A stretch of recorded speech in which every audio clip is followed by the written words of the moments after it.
예, 자비가 봉사하시다님 책 243페이지 중간 부분부터 살펴보겠습니다. 예수님께서는 라자르 엘이 나오너라 하고 말씀을 하시고 나서 그 다음에 당신 아버지 뜻이 이루어졌음을 아신 거죠. 예수님께서 활동하시는 모든 모습들의 가장 근본적인 그 틀은 아버지께 대한 무한한 의탁이었다라고 말씀을 드렸습니다. 의탁의 정신은 또 의탁의 태도는 바로 예수님께서 우리에게 하나님의 자비와 더불어서 가르쳐 주신 그리스도인의 특성, 특성이라고 하면 여러 가지 것들 중에 이런 거다가 아니고 바로 이 뼈대입니다. 그래서 그리스도인은 반드시 하나님께 의탁하고 이웃에게 자비로워야만 한다. 우리 구원의 마지막 순간까지 이루어질 수 있는 것은 뭡니까? 의탁입니다. 그래서 우리는 공동체 안에서 또 그리스도인으로서 살아가면서 하느님을 닮는다라고 하는 것보다 더 깊이 들어가야 돼요. 표면적으로 이렇게 떠올라 있는 것들로 우리는 하나님 나라를 과연 갈 수 있을까? 우리가 표면적으로만 이렇게 위에만 살펴보면 그래요. 성체를 잘 영하고 영성제 잘하고 고해서 잘 보고 이런 부분들. 그런데 우리는 이런 생각을 해보죠. 밥을 잘 먹고 또 편식 안 하고 또 운동도 하고 이렇게 하면 우리는 어떻게 느낍니까? 당연히 그 모든 일들이 다 건강이라고 하는 것과 직결되고 내 생명과 직결된다고 생각을 하죠. 그러나 눈에 보이는 것은 사실 아무것도 없죠. 어떤 모든 것들에게 있어서 그 부분들은 그렇게 그러려니 하는 거예요, 사실은. 정확하게 진단되어지고 이것이 어떤 역할을 하고 또 어떤 부분들이 이 작용을 잘 해서 실제로 우리가 이 모든 부분들이 잘 이루어질 거라는 그런 데이터는 사실은 없죠. 안에 들여다보면. 그래서 우리는 이제 형식적으로 보면은 이제 장수하는 마을 혹은 장수하는 나라에 찾아가서 어떻게 하면은 이 마을은 이렇게 오래 사는가 그렇게 추정을 해보는 거죠. 그래서 그러다 보니까 이제 좋은 공기에다가 좋은 물에다가 또 제가 듣기로는 야구르트 그 장수 마을에서 중요한 어떤 요소가 됐던 것도 그거라고 제가 들었는데, 하여간 그런 것들 조사만 알고 사실 실질적으로 이루어지지는 않거든요. 그래서 우리는 이렇게 삶을 살아가면서도 이렇게 본질적으로 이것은 나에게 유익할 것이다라고 추정을 하면서도 결국은 어떻게 돼요? 다른 데이터를 내보면 이제 병원에 가서 진단을 해본다든지 어떤 검사를 해보고 났을 때 좋아졌다라고 하면 그것이 이랬을 것이다 하고 이제 추정이 되어지 확정은 사실은 되는 거 없어요. 우리 모든 인체에 대한 모든 것들이 전부 어떻게 보면 확정이라는 게 아니고 추정이 가깝죠. 몇 %가 되느냐에 따라서 다른 거죠. 1000명이라고 하는 사람을 놓고서 뭐 땅콩을 먹으면 이럴 거다라고 하는 것도 결국은 그 사람들 상황이나 조건이나 전부 다 틀리지만 뭐 비슷하게 해서 결론을 지었을 때 이것이 이런 것에 좋다라고 얘기를 하는 것이죠. 실제로는 그 안을 들여다볼 수는 없는 부분인다 말이죠. 그렇게 해서 사람은 삶을 살아가요. 무엇을 다 들여다보고 반드시 이걸 해야 되고 이것이 어떤 부분들이 있고 어떤 효과가 드러나고 어떻게 되고 하는 그 길에 대해서는 사실은 잘 몰라요. 인류의학이 아무리 발전을 한다 하더라도. 옛날에 한번 그 기억을 이 부분하고 더듬어 보면은 아마 제가 신학교 때 기억인데 신체도 좋고 굉장히 건강하고 턱걸이 같은 걸 하도 굉장히 많이 하고 이러던 분이 있었어요. 신학생이. 우리 선배인데. 그런데 어느 날 갑자기 막 입원하고 난리가 났어요.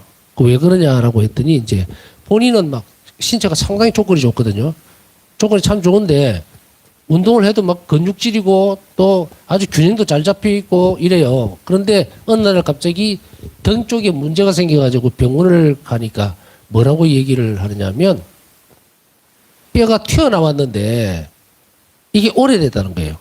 근데 이걸 왜 몰랐느냐라고 하니까 계속 운동을 하니까 근육이 그걸 받치고 있었던 거예요. 거물처럼. 그래서 그것을 몰랐던 거고 본인은 그걸 모르니까 계속 어떤 식으로 합니까?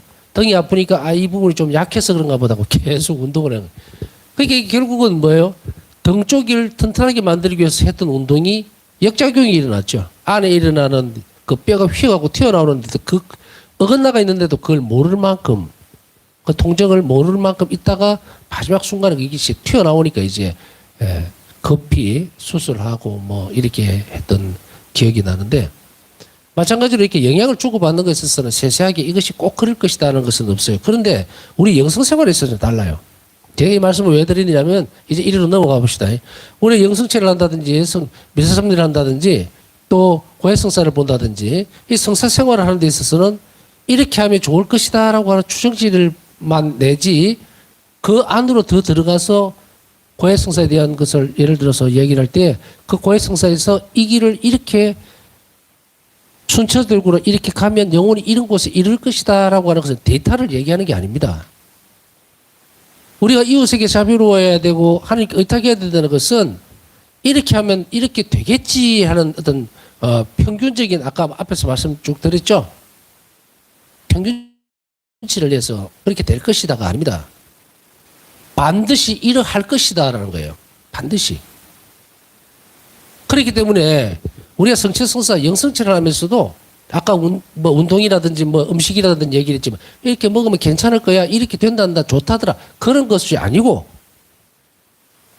성체성사 특히 영성체 할 때 우리 영혼이 얼마나 깊이 결합하느냐 하는 것은 예수님께서 우리에게 알려주셨고 바울사성을 통해서 또 많은 성인들도 그 부분에 대해서 얘기를 하고 있어요. 근데 하나님을 닮는다 하나님과 일치한다는 것이 이러면 좋을 것이다 라고 하는 평균치를 내서 나온 답이 아니라는 이야기예요. 그렇게 따라가면 안 된다는 이야기예요.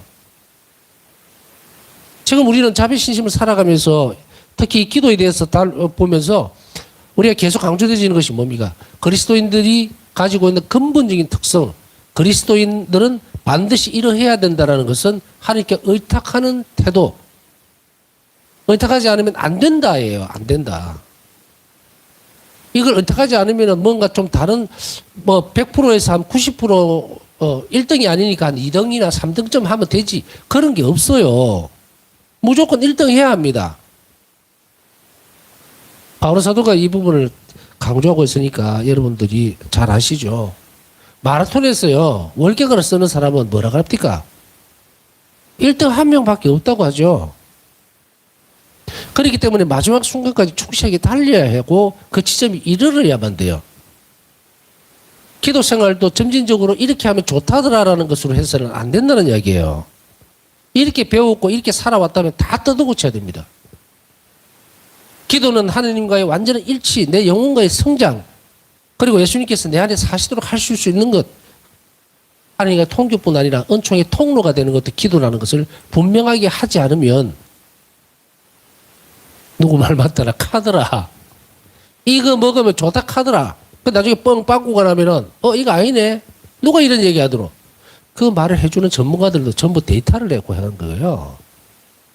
아까 말씀드렸듯이 그 사람에 따라 다 틀리죠. 조건이 틀리는데도 불구하고 그 중에서 이게 유리하다 싶으니까 끄집어내서 제시를 해주는 게 이 우리 세상입니다. 이 세상의 논리에 우리 영성생활을 갖다 붙이면은 완전 실패작이에요. 우리는 천국을 못 가면은 연옥으로 가야 된단 말이죠. 중간이 없어요. 이게 죽게 살기로 가야 합니다.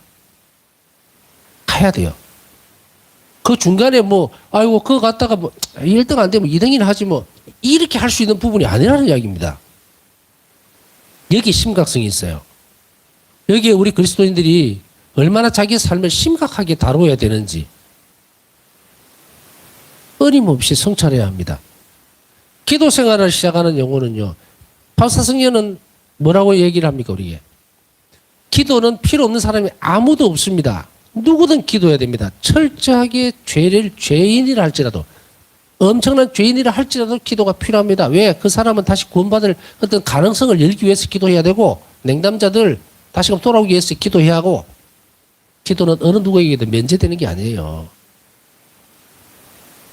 그런데도 불구하고 우리는 내 몸이 편하니까 혹은 내가 이렇게 하니까 내 게으름 때문에라고 그것을 끄집어내지만 결국은 이 답은 정답은 뭐라 그랬습니까? 어떤 한 앞에서 배웠어요. 뭐라고 배웠습니까? 어떤 한 사람이 냉담을 하고 그리고 기도를 하지 않고 교회에서 멀어지는 가장 주된 원인이 한 개가 딱 있어요. 그게 뭐라 그랬죠? 결함이나 나태함, 뭐, 또 어떤, 본당에 좀 안 좋은 일이 있어서 가기 싫어서 이런 거다 하고 얘기합니까? 아니죠? 뭐라 가르쳐 드렸어요? 가물가물하죠? 하나님의 자비를 모르기 때문이라고 얘기했잖아요. 하나님의 자비를 모르기 때문에 떠나는 거예요. 답은 그거밖에 없습니다. 가르쳐 드렸죠? 앞에서. 내가 가르쳐준 게 아니고 우리는 예수님께서 말씀하셨던 내용을 우리 다 살펴봤습니다. 영혼이 떠나는 것은 내 자비를 몰라서 그렇다. 그렇다면 역으로 많은 영혼들이 교회로 돌아오려면 자비를 선포해야 돼요. 끊임없이 각 교회는 성당에는 끊임없이 계속 하나님의 자비롭다는 사실에 대해서 주지시켜야 합니다. 그 신비에 대해서 묵상하고 그리고 그게 젖어줄 수 있도록 교회는 계속 이끌어가야 돼요. 제가 어떤 한번 그런 그 말씀을 생각이 들은 적이 있어서 한번 그런 말씀을 드린 적이 있어요. 아마 평생을 살아오면서 이 근간에 2000년부터 바우사 성경을 만나고부터 하느님의 자비다라는 이 말을 입이 부르뜨도록 한 적이 없었다. 네? 그 이전에 내 삶은 하느님은 자비롭습니다라는 그 말을 한 1분, 2분 정도 했을까요? 그런데 그 이후의 삶은 2000년 2월부터 바우사 성경에 모셔오고 그리고 그 이전이죠. 폴란드 가기 전에 메주고리 갈 때 그때가 96년인가 7년으로 기억되는데 7년인가 8년쯤 97년에 한번 가서 그래. 그때에 겨우 자비의 5단 기도를 배워서 이 무슨 이런 기도가 다 있어? 이렇게 하면서 빨려 들어가고 이걸 좀 찾아봐야 되겠다 해서 인터넷을 뒤지고 막 그랬다 그랬죠 옛날에. 그렇게 해서 기어이 3년 뒤에 폴란드를 갔고 바우사 성령교회를 모시고 오게 되고 이런 그때부터는 계속해서 하나님의 자비롭다 의탁해야 된다 뭐 이 이야기를 막 입에 달고 사는 것 같은데 너무 과한 거 아닌가 때로는 그런 생각이 들 때도 있었는데 이제는 좀 자연스러워진 것 같아요. 그러면서도 오늘 우리가 살펴보는 이 대목처럼 우리가 예수님을 닮는다고 하는 것은 끊임없이 자비로 살아내야 된다. 부족하더라도 완전히 예수님처럼 똑같이 그렇게 자비로워질 수 있을까에 대한 부분들에 대한 그 정답은 없어요. 최선의 노력을 다해야 된다는 것에 이르러야 된다죠. 그래서 이끌어낼 때에 예수님은 끊임없이 아버지께 기도하셨고 그것은 의탁의 태도의 절정에 이르러 있기 때문에 항상 완전했죠. 그렇기 때문에 의탁의 태도 때문에 아버지께서는 자비를 베풀 수밖에 없었고 가장 완전한 하나님 자비를 예수님을 통해서 드러내셨죠. 그런데 예수님 또한 완전한 의탁의 태도를 드러냈기 때문에 완전한 통로로서 하나님 자비가 이 땅에 이렇게 전달된 거예요. 드러난 거죠. 그러면 예수님의 선행된 건 뭐예요? 예수님이 자생적으로 물론 어떤 부분들을 이렇게 놓고 보면 예수님 스스로가 인성과 신성을 같이 가지고 계시기 때문에 하느님으로서의 자비로운 모습들을 그대로 그냥 주실 수도 있어요. 그러나 예수님께서 드러내시는 자비는 이 땅에 사시면서 자 나는 하나님 아들이니까 나는 이렇게 하겠다 하신 적이 있어요? 없죠. 우리에게 완전한 모범을 보여주시기 위해서 예수님이 가장 먼저 선택하셨던 것이 뭘까? 그것은 아버지께 대한 완전한 순명이었다. 의탁의 태도였다. 그래서 아버지께로부터 오는 그 자비를 드러내 준 거예요. 당신 통로. 이게 모범이라는 이야기예요. 그래서 우리에게 있어서 이걸 한번 짚어보는 이유는 뭐냐면 이러할 것이다라고 하는 것으로서 신앙생활이 이루어지지를 않고 우리가 가는 이 자비신심의 길은 눈에 발자국을 찍듯이 확실한 거예요. 이걸 먹으면 몸에 좋더라가 아니고 이걸 하면 영혼이 좋더라가 아니라 반드시 이것은 해야 된다예요. 그래서 아까 앞에 그 부분들을 차근차근 성사생활이라든지 영적 성장에 대한 거, 하나님 자비에 대한 신비에 대한 묵상들 이거 자꾸 배워가야 돼요. 묵상이 한 번으로 끝납니까? 사실 저도 묵상을 하면서 보면은 재료들을 가지고 와서 묵상을 하게 되는데 그 재료 한계가 있죠. 그러면 어떻게 됩니까? 자비신심에 대한 것들을 많이 읽어나가고 지성적인 노력이 클수록 뭐가 커진다? 묵상할 재료가 엄청나게 커지는 거예요. 죽을 때까지 우리 해야 합니다. 그렇기 때문에 우리가 뭐 죽는 순간에 뭐 세상에 대한 걱정을 하면서 죽을 겁니까? 아니죠. 하나님 신비에 대해서 묵상하면서 삶을 마지막을 장식하겠죠. 그렇게 되기 위해서 지금 배워야 되는 거다. 그래서 표면적인 어떤 윗부분에서 스쳐 지나가면 자비신심이 뿌리를 내릴 수가 없어요. 그렇기 때문에 다시 한 번 더 강조하지만 이 부분에 있어서만큼은 적어도 우리가 하나님의 자비에 대해서 내가 선택할 수 있고 가질 수 있고 배울 수 있고 실천할 수 있고 선택할 수 있는 권한은 아무것도 없다는 겁니다. 여러분이나 저나 무조건 해야 돼요. 이것이 없으면 신앙이 없어. 믿음의 태도가 안 된다. 믿음의 뿌리에서 나온 것이 의탁인데 아버지 선함에 대해서 믿는다는 거예요. 믿음의 뿌리가. 이게 뽑혀버린다고. 믿음이 없다라고 하는 제 말은 완전히 믿음이 없어졌다 이런 이야기가 아니죠. 싹이 안 자란다는 이야기예요. 세례를 받으면 믿음은 있습니다. 바닥에. 그런데 땅을 뚫고 못 올라온다 이 말이에요. 씨앗 상태로 그대로 남아있다는 이야기에서 제가 그런 측면에서 보면 믿음이 없는 것과 같다 이런 이야기입니다. 자, 이것을 주지시키는 이유는 그렇지 않는다면 오늘 우리는 기도의 내용들을 하면서 또 선택을 할 거거든요. 나 시간이 없어서. 나 어떻게 해서 뭐라고 어떻게 해서. 기도를 안 하겠다는 이야기는 뭡니까? 정답이 나오죠. 하나님께 의탁하지 않기 때문이다.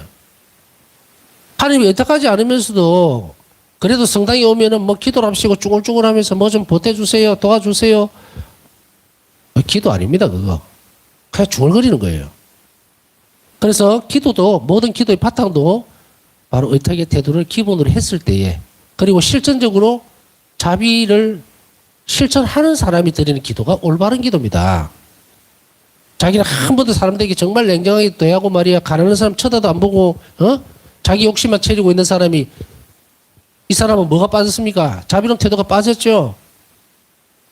아버지가 의탁하는 사람, 하나님께 의탁하는 태도를 가진 사람이 실질적으로 이 현세에서 자비롭지 못한 사람으로 돌아가면 그 사람 기도가 떨어지느냐? 안 떨어집니다. 만약에 그런 일이 이루어진다면 그것은 악에서 온 거예요. 의탁의 태도 없이는 어떤 기도도 열매가 맺히질 않습니다. 왜냐? 의탁하는 사람은 겸손한 사람이고 은총은 뭐로 흐른다 그랬어요? 겸손한 영혼으로 흐르기 때문이에요. 자비롭지 못한 사람이 어떻게 겸손할 수가 있느냐? 안 되죠. 이 부분은 의탁의 학교와 자비 학교에 통해서 충분히 말씀을 드렸으니까 이거 무슨 말이야 하는 분들은 또 뭐다? 거리로 돌아가셔서 공부하시면 됩니다. 자, 예수님께서는 당신의 아버지께 탄원을 하셨다. 아버지의 때가 왔습니다. 아들이 아버지를 영광스럽게 하도록 아버지의 아들을 영광스럽게 해 주십시오. 요한복음 17장 1절. 아들이 아버지를 영광스럽게 하는 것으로 아버지께서는 아들을 영광스럽게 하실 것이다. 아버지의 영광을 드러낸다. 그 무슨 말입니까? 한 인간이, 한 그리스도인이 하나님께 완전하게 의탁할 때, 완전히 의탁할 때 하나님은 영광스러워진 거예요. 왜? 악은 의탁이라는 게 없어요. 네?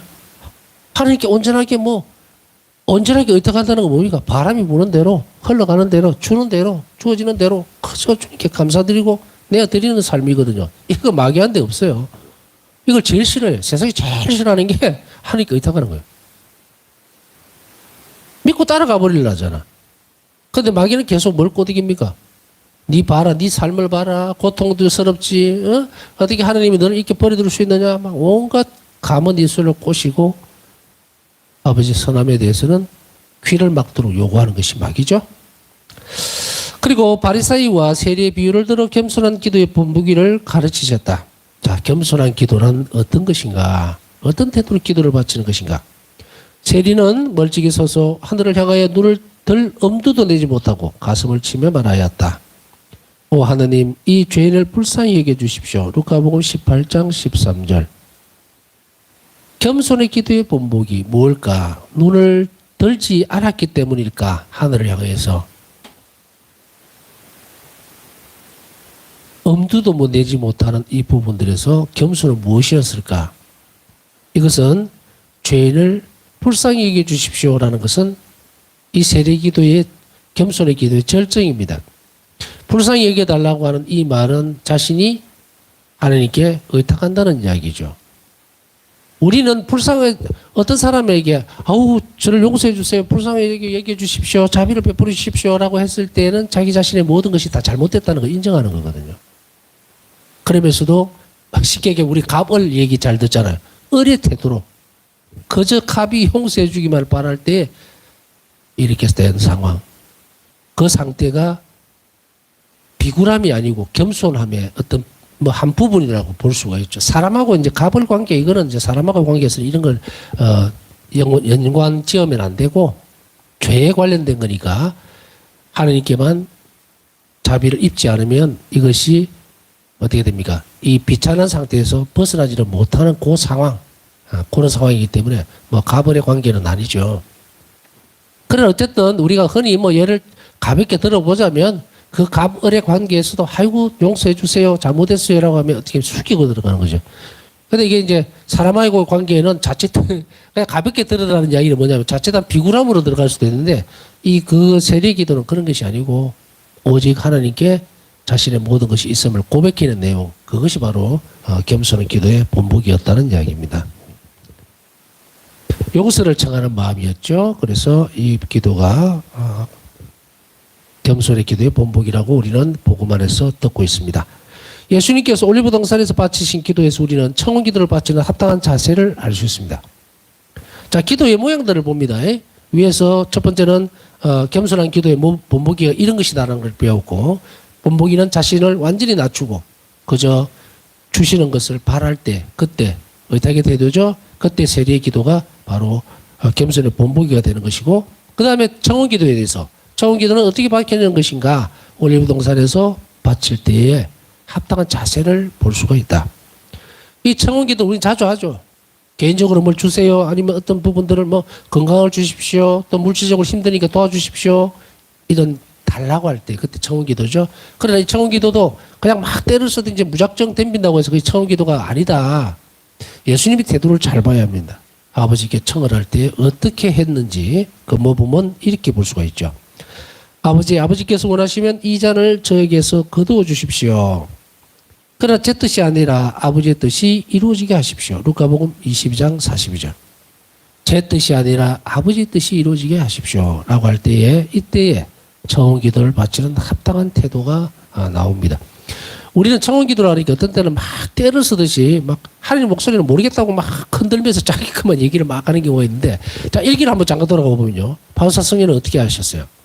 제가 우리가 쭉 이렇게 기도에 대해서 이야기하면서 성체조배 앞에서 성체조배를 하면서 성체 앞에서 우리가 예수님께 많은 부분을 논의한다 혹은 대화를 한다 상의한다 뭐 이런 그 표현을 썼는데, 여기에서 보면은 이제 바울사 성령은 어떻게 합니까? 당신이 해야 될 일에 대해서 예수님께 여쭈어보죠. 예수님, 제가 이것을 좀 필요로 한데 이것을 해도 좋겠습니까? 라고 여쭈어보고, 그리고 예수님께서 원하시는 쪽에서 그것을 합당하게 받아들이죠. 이것은 우리가 좀 더 알아서 듣기가 쉽습니다. 우리가 예를 들어서 아까 얘기했듯이 아이고 주님, 제가 이런 부분들을 꼭 청합니다. 이루어 주십시오. 그러나 제 뜻대로 하지 마시고 아버지 뜻대로 하십시오라고 했을 때 여기에는 불만이 없어야 돼요. 나는 이렇지만 그러나 이 안에 뭐가 들어가 있어야 되냐? 합당한 기도는, 청혼 기도의 내용은 저는 이것을 지금 상황에서는 제가 묵상하고 기도하고 이래도 이것이 꼭 필요한 것 같습니다. 그러나 여기 의탁의 태도가 같이 들어가 있습니다. 아버지께서 선하심을 저는 믿으니까 나는 A를 원했지만 B를 주시면 그것 또한 나에게 더 좋은 걸 주신 것이라고 믿겠습니다 하는 것이 같이 들어갈 때에 충돌이 안 일어나요. 우리는 대부분 이건 생각 안 하고 그냥 섭섭해. 안 해주면 내가 원하는 거 이거 사과를 먹고 싶은데 배를 준단 말이에요. 내가 원하는 게 아니니까 확 버려버리든지 악대를 써서 얻어내려고 하는. 그래서 이것은 어떤 현상이 벌어질 수 있습니까? 때를 써서 얻어줄 수 있는가? 우정이 아니라도 준다고 했어요. 그러나 그 안에 뭐가 안 들어있습니까? 예수님께서 우리에게 청할 때에, 우리가 청할 때 예수님께, 그럼 예수님께서 주실 때는 항상 뭘 주느냐면 현세적인 축복 안에 영적 선익도 꼭 같이 들어가 있어요.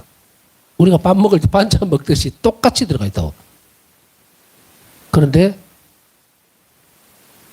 옆에서 막 때를 써서 내가 안 주면 막 울고 불고 막 떼굴떼굴 굴러서 자기가 원하는 걸 획득했을 때 얘는 공갈빵 같이 안에 영적 성이 하나도 없어요. 소용이 없어요. 이것은 입에만 답니다.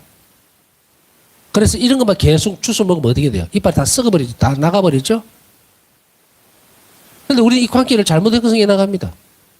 그저 계속 하나님이 나에게 주면은 기도 들어준 것 같고 아무 논의도 없어요. 그냥 내 말만 하고 안 주면 뭐 삐지고 주면은 아이고 정말 하나님 감사합니다 하고 축복을 많이 받았네 많이 어쩌고 저쩌고 하다가 이런 사람은 평생을 어떻게 살지는 모르지만 마지막 자기가 죽음의 순간에 이르렀을 때는 하나님을 잘못 인식하기 때문에 집 주소를 못 찾아 들어갑니다. 딴 집에 들어가요. 딴 집에. 엉뚱한 짓. 왜? 하나님과의 관계가 형성이 안 돼 있죠. 하나님은 여러 가지 부분에 있어서 적어도 얼마나 자비로우시냐면 우리가 자유의지를 가지고 당신 빛을 그대로 보고 따라올 때까지는 강제화하는 것이 없어요. 막 고통을 준다든지 막 꼬집어 뜯어서 억지로 데리고 오는 그런 경우는 절대로 없습니다. 그러니 우리는 아이고 이 부분들이 신앙생활 잘하고 있는 듯이 막 그래서 자기는 기도하면 축복도 많이 받고 막 이리 오라고 하면서 따라가면서 예수님은요 내 말하면 무조건 들어줘요 막 이렇게 따라가잖아요. 이 사람 초콜릿만 너무 많이 먹고 이빨이 다 왕창 나가버린다고. 이해가십니까 무슨 말인가? 예수님과 나와의 기도 안에서 이 관계는 특히 청혼기도도 마찬가지입니다. 예수님과 긴밀하게 협력해야 돼요. 그리고 그 안에는 아버지의 선함에 대한 부분들이 반드시 들어있어야 합니다. 그래서 나는 A라는 것을 분명하게 원하지만 이게 정확하게 드러냈죠. 저는 이걸 원합니다. 주님. 그런데 주님 보시기에 저를 더 잘 아시니 다른 걸 주신다 하더라도 저는 아버지의 선함을 믿겠습니다 하고 요게 청혼기도의 내용이 돼야 돼요. 이렇게 되면 모든 것이 좋게 됩니다. 자, 여하튼 청혼기도는 우리가 뭐 거부할 수 있는 부분은 아닌데 합당한 부분들에서 기도가 이루어지면 모든 것이 들어집니다. 그러나 아버지 뜻이 어긋난다면 그건 주지 않는다고 얘기했죠. 영적 선익이 안 되면. 우리는 기도할 때 하나님께서 우리의 원의들을 따라 주셔야 한다고 억지로 강요하지 말자. 앞에 설명드렸습니다. 억지로 막 때를 써서 그게 주어지면 복음에서 나오듯이 그냥 막 우정이 아니고 막 귀찮아서 줄 수도 있어요. 그걸 조목조목 따지지는 말자. 신학적으로 하나님에 대해서 어떻게 우리가 다 조목조목 그걸 만듭니까? 예문을 만들 수 없어요. 포괄적으로 보면 이렇다는 얘기예요. 그랬을 때 우리는 우정으로 받아내야 돼요. 그랬을 때 우리 영혼이 기뻐하고 선익이 됩니다. 그래서 하나님께서 내가 원하는 원의들을 적절하게 당신이 주고자 하는 것을 받아들일 때 우리가 아플 때도 있다고 얘기했죠. 고통을 통해서도 줄 수가 있어요. 그렇게 할 때 영혼이 하나님께 순응을 해가 따라갈 수가 있지. 안 아프고 편하고 막 자기 그거만 아까 얘기했듯이 입에 단 것만 계속 먹다가는 나중에는 그냥 끝장이 납니다. 그러니까 올바른 길로 여러분들은 잘 가셔야 돼요. 교회 지도를 잘 받고 또 하나님께서 원하시는 것을 잘 하는 그 방법 중에서 아까 얘기했듯이 하나님과 논의할 것. 예수님 제가 이런 마음을 가지고 있는데 예수님 마음 드십니까? 혹시나 불쾌하게 해드리는 것은 아닌지 저는 그걸 잘 모릅니다. 그렇지만 예수님은 선하신 분이시고 나에게 좋은 걸 주실 줄 아니까 저는 믿고 의탁하겠습니다. 제가 보는 관점에서는 요거밖에 모르겠습니다. 이런 것들을 계속하다 보면 나중에는 어떻게 영혼이 발전되느냐 하면 예수님이 원하는 것을 자기가 알게 돼요. 그래서 처음부터 원하는 것을 드리려고 하고 청을 하려고 하는 곳으로 영혼이 옮겨갑니다. 그래서 아까 얘기했듯이 영혼은 성장을 하기 때문에 제일 앞에 쭉 좀 길게 말씀드렸죠. 겉껍데기적인 어떤 사회적인 부분으로서 뭐 카드락 하는 거 쫓아가고 절대로 그러면 안 된다. 이거는 누구에게나 똑같이 적용이 돼요. 영혼이. 이거 체질도 안 가립니다. 신앙생활 안에서 영적 성장은 체질을 가려서 따로따로 가는 게 아니에요. 큰 길, 진리의 길은 하나로 쭉 연결되어 있습니다. 하나님께서는 항상 우리의 기도를 들으신다. 그러니까 강요하지 마라. 그럼에도 종종 우리가 바라는 바와 다른 방법으로 우리 기도에 응답하신다. 우리가 기도의 응답을 받는 방법과 하나님께서 주시고자 하는 방법이 종종 틀립니다. 그것을 받아들여야 돼요. 안 주시는 것은 아닙니다. 그러나 완전히 외면하는 기도는 뭡니까? 들어는 주시는데 내가 못 받았다? 아이고 하나님이 내 기도 안 들어주셨는가? 들으셨어요. 그런데 줄 그릇이 없어. 이 말이에요. 그릇을 잘 준비하시라고. 의탁이라는 이 그릇을. 우리는 보면은 뭐, 아이고, 기도를 하는데도 응답도 없고, 뭐, 그릇이 준비가 안 됐으니 하나님이 안 들으시는 거 아니다. 하나님께서는 무엇이 우리에게 더 좋은지를 우리가 생각하는 것보다 더 잘 아시기 때문이다. 이것도 앞부분에서 뭉쳐서 같이 설명을 드렸죠. 아버지 선하심에 대해서 합당하게 기도하는 연습을 계속해야 됩니다.